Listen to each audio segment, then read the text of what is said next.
आज हम Lord of the ring series की तीसरी film the hobbit the battle of five आर्मीज के बारे में बात करने वाले हैं। अब तक हमने देखा था कि सभी लोग अपने घर एरेबोर यानी लोनली माउंटेन तक पहुंच चुके थे। वहां पहुंचने के बाद उन्होंने ड्रैगन को उकसा दिया और अब वही ड्रैगन लेक टाउन को तबाह करने के इरादे से वहां पहुंच चुका है।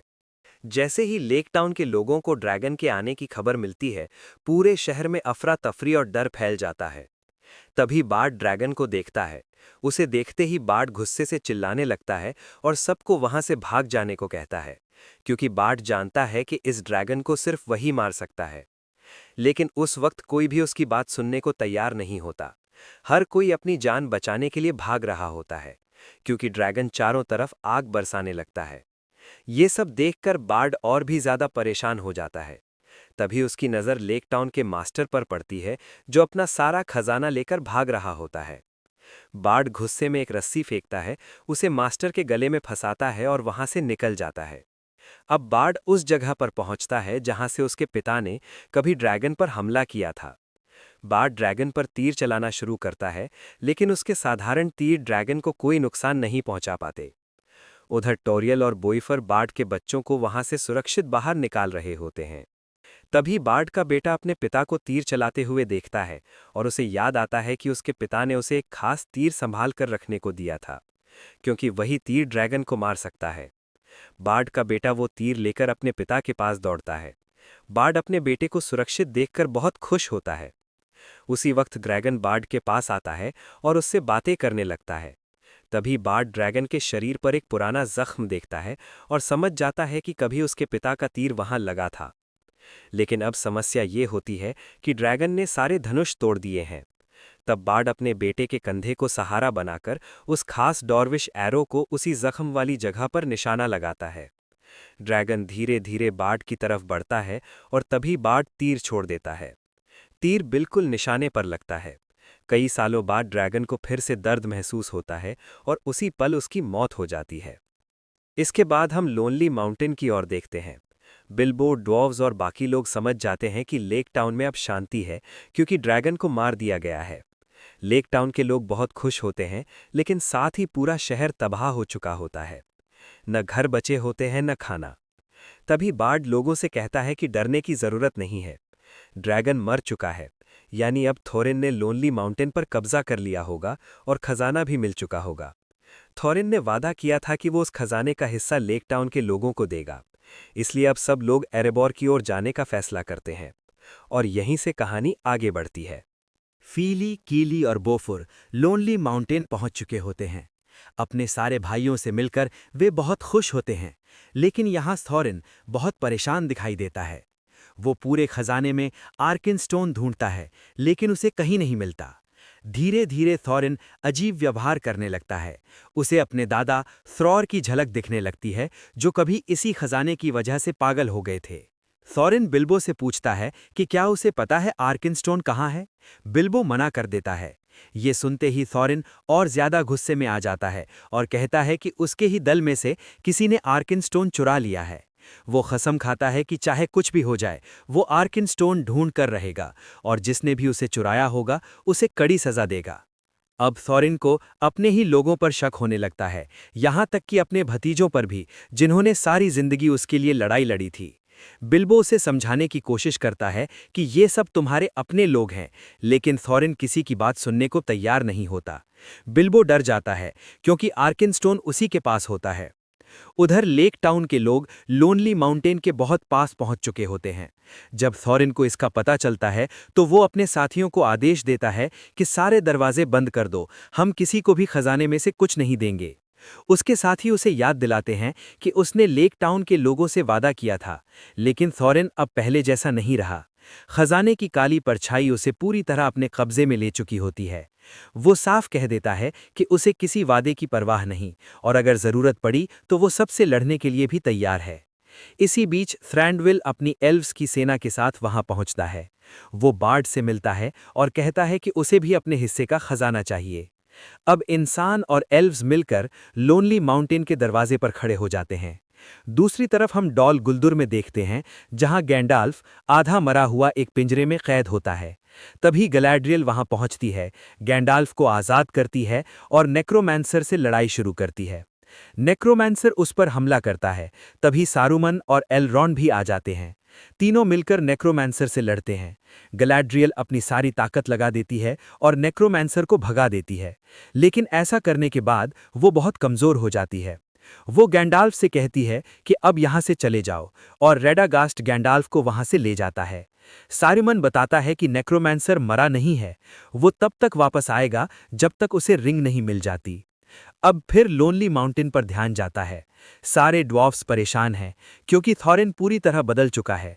सबसे ज्यादा चिंता बिल्बो को होती है। वो दुविधा में होता है कि आर्किनस्टोन थॉरिन को दे या नहीं।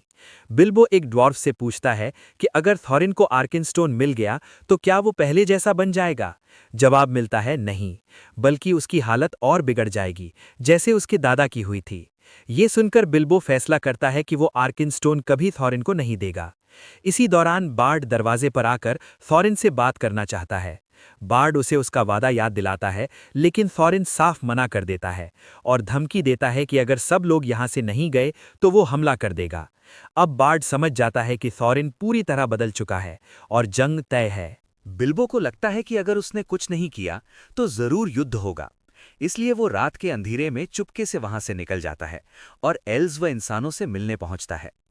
वहीं गैंडोल्फ सबको बताता है कि असली खतरा ड्वार्व्स नहीं, बल्कि ऑक्स की बहुत बड़ी सेना है जो सबको तबाह कर देगी। अगर सब साथ नहीं लड़े तो दुनिया खत्म हो जाएगी। तभी बिल्बो सबके सामने आर्कनस्टोन निकालता है। सब लोग हैरान रह जाते हैं। बिल्बो कहता है कि ये उसका 14वां हिस्सा है और थॉरिन के लिए सबसे कीमती चीज। वो इसे थ्रैंड्यूल और बार्ड को दे देता है ताकि वे थॉरिन से अपने हिस्से की मांग कर सकें और युद्ध रुक जाए। जब थॉरिन को आर्कनस्टोन दिखाया जाता है तो वो इसे झूठ बताता है। तभी बिल्बो आगे आकर सच बताता है। ये सुनते ही थॉरिन गुस्से से पागल हो जाता है और बिल्बो को चोर कहता है। बिल्बो कहता है कि थॉरिन अब वो इंसान नहीं रहा जिसे वो जानता था।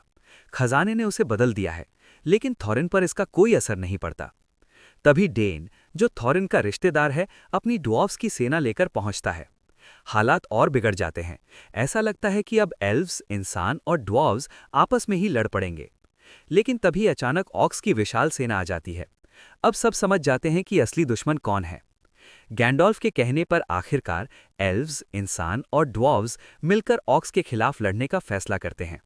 और यहीं से शुरू होती है बैटल ऑफ द 5 आर्मीज। आखिरकार थॉरिन फैसला करता है कि वो इस युद्ध में खुद उतरेगा। वो महल से बाहर निकलता है और अपने सारे साथियों के साथ डेन की सेना में शामिल हो जाता है। मिलकर वे ऑक्स को एक एक करके मारने लगते हैं। तभी थॉरिन की नज़र एज़ोग पर पड़ती है। वो सबसे कहता है कि अगर एज़ोग को मार दिया गया तो उसकी पूरी सेना टूट जाएगी। ये कहकर थॉरिन फीली और कीली के साथ पहाड़ की ओर बढ़ता है, जहां एज़ोग मौजूद होता है। पहाड़ पर चढ़ते समय उन्हें एहसास होता है कि ये एज़ोग की चाल थी। वो उन्हें यहाँ फंसाना चाहता था, इसलिए थॉरिन वापस लौटने का फैसला करता है। उधर बिल्बो, गैंडोल्फ और लेगोलास को पता चलता है कि एज़ोग ने अपनी छोटी सेना से उन्हें उलझा रखा है, जबकि उसकी बड़ी सेना ऊपर से हमला करने वाली है। बिल्बो ये सुनते ही घबरा जाता है और कहता है कि थॉरिन अभी भी पहाड़ पर है, उसे तुरंत चेतावनी देनी होगी। गैंडोल्फ उसे रोकने की कोशिश करता है और कहता है कि हर तरफ ऑग्स हैं, तुम वहां नहीं पहुंच पाओगे। लेकिन बिल्बो हार नहीं मानता। वो अपनी रिंग पहनता है और छिपते हुए थॉरिन तक पहुंच जाता है। वो उसे सारी सच्चाई बताता है और कहता है कि हमें यहां से निकलना होगा। वे जाने ही वाले होते हैं कि तभी एज़ोग सामने आ जाता है। उसने फिली को पकड़ रखा होता है और सबके सामने उसकी हत्या कर देता है। ये देखकर कीली और थॉरिन दोनों गुस्से से टूट जाते हैं और एज़ोग की ओर बढ़ते हैं। चारों तरफ भीषण लड़ाई शुरू हो जाती है। इसी बीच बॉल्ग बिल्बो पर हमला करता है और बिल्बो बेहोश हो जाता है। जब बोल्ग उसे मारने ही वाला होता है, तभी टॉरियल वहां पहुंचती है और बोल्ग से भिड़ जाती है। दोनों के बीच जबरदस्त युद्ध होता है। लड़ाई के दौरान बोल्ग टॉरियल पर भारी पड़ने लगता है और उसे मारने ही वाला होता है। तभी कीली टॉरियल को बचाने के लिए दौड़ता है। वो उसे तो बचा लेता है, लेकिन बोल्ग उसे मार देता है। ये देखकर टॉरियल टूट जाती है। बोल्ग अब टॉरियल को मारने ही वाला होता है कि ठीक उसी वक्त लेगोलेस वहां पहुंचता है। वो टॉरियल को बचाता है और बोल्ग से लड़ने लगता है। दोनों के बीच लंबी और खतरनाक लड़ाई होती है, लेकिन आखिरकार लेगोलेस बोल्ग को मार देता है। अब ध्यान जाता है थॉरिन और एज़ॉग की लड़ाई पर। दोनों के बीच जबरदस्त युद्ध होता है। पहले ऐसा लगता है कि एज़ॉग बार बार थॉरिन पर भारी पड़ रहा है, लेकिन थोड़ी देर बाद थॉरिन एज़ॉग को घायल कर देता है और उसे बर्फ के नीचे दबा देता है। थॉरिन समझता है कि उसने एज़ॉग को मार दिया है, लेकिन तभी एज़ॉग अचानक हमला करता है और थॉरिन को गंभीर रूप से घायल कर देता है। इस बार थॉरिन पूरी ताकत लगाकर एज़ॉग को मार देता है, लेकिन खुद भी बुरी तरह जख्मी हो जाता है। थॉरिन जमीन पर गिर जाता है और उसकी सांसें टूटने लगती हैं। तभी बिल्बो उसके पास पहुंचता है। थॉरिन बिल्बो से कहता है, मैं तुम्हारे बारे में हमेशा गलत था, मुझे माफ कर दो। फिर भी तुम मेरे साथ डटे रहे, एक सच्चे दोस्त की तरह। मुझे गर्व है कि तुम मेरे दोस्त हो। थॉरिन बिल्बो से माफी मांगता है और फिर अपनी आखिरी सांस ले लेता है। ये देखकर बिल्बो पूरी तरह टूट जाता है और भावुक हो जाता है। उधर टॉरियल के सामने कीली की लाश पड़ी होती है। टॉरियल आंसुओं में डूबी होती है और दर्द से कहती है कि उसे इतना दुख क्यों महसूस हो रहा है। तभी थ्रैंडविल वहां आता है और उससे कहता है कि तुम्हारा प्यार सच्चा था। इसके बाद लेगोलेस थ्रैंडविल से कहता है कि वो अब यहाँ नहीं रह सकता और कहीं दूर जाना चाहता है। थ्रैंडविल उसे उत्तर दिशा यानी नॉर्थ जाने की सलाह देता है और कहता है कि वहां तुम्हें कोई खास इंसान मिलेगा। लेगोलेस उत्तर की ओर निकल जाता है। अब थॉरिन का अंतिम संस्कार किया जाता है। सब लोग मिलकर एरेबोर को फिर से पहले जैसा बनाने की कोशिश करते हैं। वहीं बार्ड अपने लोगों के साथ लेक टाउन को दोबारा बसाने में लग जाता है। इसके बाद हम फिर बिल्बो को देखते हैं, जो सभी ड्वार्फ से विदा ले रहा होता है। माहौल बहुत भावुक होता है। बिल्बो उनसे कहता है कि अगर तुम कभी मेरे शहर से गुजरो तो जरूर आना। शाम की चाय में हम थोड़ी ज्यादा चाय बना लिया करेंगे। इसके बाद गैंडोल्फ और बिल्बो साथ में निकलते हैं। रास्ते में गैंडोल्फ कहता है कि मेरी यात्रा यहीं तक थी, अब तुम्हें अकेले घर जाना होगा।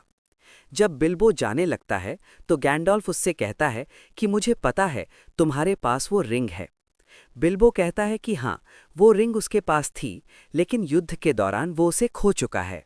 इसके बाद बिल्बो अपने घर की ओर निकल पड़ता है। जब बिल्बो अपने घर पहुंचता है तो वो देखता है कि उसके सारे सामान की नीलामी हो रही है। लोग समझ चुके होते हैं कि बिल्बो मर चुका है। बिल्बो सबको बताता है कि वो जिंदा है, लेकिन लोग सबूत मांगते हैं। बिल्बो दस्तावेज दिखाता है और अपने घर के अंदर चला जाता है। घर के अंदर पहुंचते ही बिल्बो अपनी जेब से वही रिंग निकालता है। इसका मतलब ये होता है कि रिंग अभी भी उसी के पास है। अब कहानी वापस वर्तमान समय में आ जाती है। हम देखते हैं बिल्बो बैगिंस, जो अब बहुत बूढ़ा हो चुका होता है। वो 111 साल का होता है। वो ये पूरी कहानी अपने भतीजे फ्रोडो के लिए लिख रहा होता है।